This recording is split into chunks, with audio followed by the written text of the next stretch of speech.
Be still my beating heart. Here he is, the man of the hour. I'm as thrilled as you are. Oh, thank you, Vernon. Thank you very much. Yeah, like I said to you before we start, you had me at Streisand. The Streisand tweet just melted my heart. Thank you very much. So you do something that's so personal, and it sort of has reached people in a way that I had no anticipation of. Well, I was going to ask you that, because you must have had roles down the years where you've thought, oh, this is such a wonderful role, it's really going to connect, and then for one reason or another it doesn't, and then something. What was it about this role?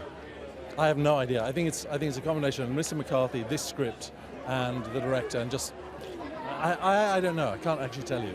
But it's just moved people. It's made them laugh. So that combination seems to have won people.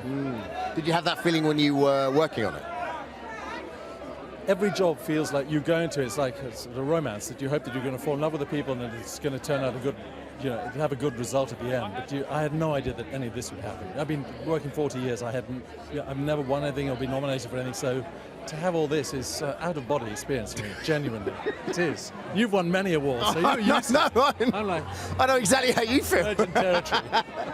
And like you said, you touched on it a minute earlier to work with Melissa McCarthy as well. And I mean, the body of work itself was beautiful, wasn't it? It was so well acted. It was a lovely double hand. Thank you. Yeah. Well, she's the most amazingly generous.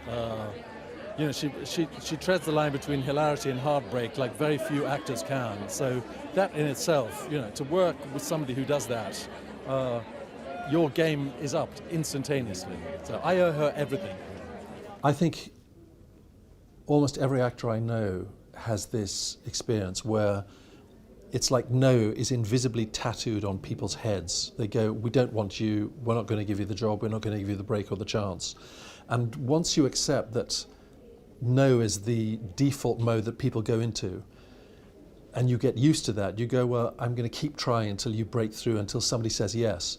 I also had the great good fortune of having a music/English teacher called Bunny Barnes, who died 10 years ago at the age of 89, who throughout my childhood, when my parents were, I think, pretty taken aback that I wanted to become an actor, she gave me moral support and encouragement. And having one person that believes in you is invaluable. And the letters that we exchanged once I was an adult, I go back to fairly frequently, because her advice and just somebody that goes, yes, you can do it, is incredibly powerful.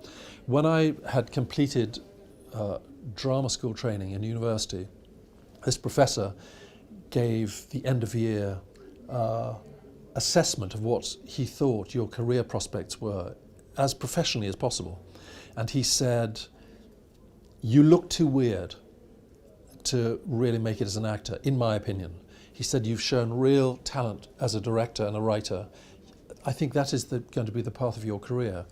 So because I respected him and admired him, I thought, well, that is maybe what is going to happen.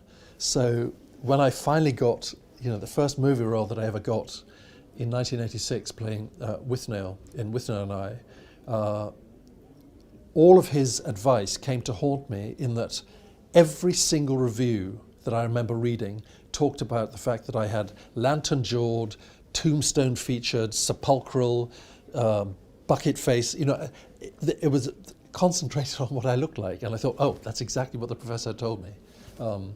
What he got wrong, mercifully for me, is that I have had and continue to have a career as a paid actor, rather than being a director, although I have done that as well. When I got Withnail in 1986, I'd been unemployed for 9 months. So your self-esteem is absolutely annihilated as an actor, because if you're not working, then you feel like you have no identity. So being cast to play a bitter, out-of-work actor, having been embittered and out of work for 9 months, was a sort of synchronicity of life experience and then playing this character.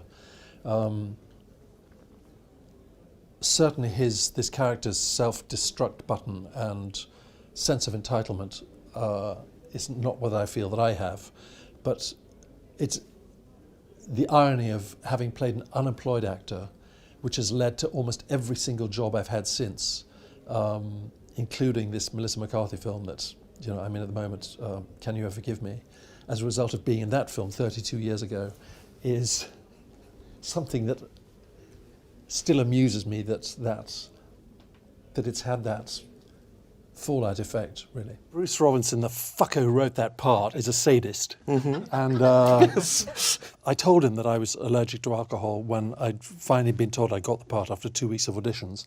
And he said, you've got to have a physical... He came with this phrase, he said, you've got to have a chemical memory of what it's like to be absolutely arseholed. So he sent me home on the penultimate day of rehearsals and made me drink a bottle of champagne that I was given, and I stayed up through the night vomiting and drinking, until eventually I was completely drunk. And then they picked me up and took me to Shepperton Studios the next morning, and I got there early, and Paul McGann, who played the other part, and Bruce hadn't arrived yet, and they'd left a wet bar of vodka and various things out, so I filled a tumbler of glass with vodka, then topped it off with Pepsi Cola, I think it was, drank that down in one, thinking, fuck, if I'm not drunk enough, maybe I will be now. And then, because we did doing rehearsals for 2 weeks, I knew the script by that point, and got about halfway through the script and just remember that there were French doors at the end of this rehearsal room, and I knew that I had to get out, and opened the doors, and a Persian carpet came out of my mouth and I passed out. Wow. And woke up 24 hours later at home in my bed, and a doctor said to me, you could have died from this. So anyway, I'm here to tell the tale. You suffer for your art, quite literally. Now, that movie has been voted in various surveys a favourite of actors and drug addicts. What are some of... When people stop you and speak to you about that, what are some of the most memorable things that people have said to you about your performance in that film?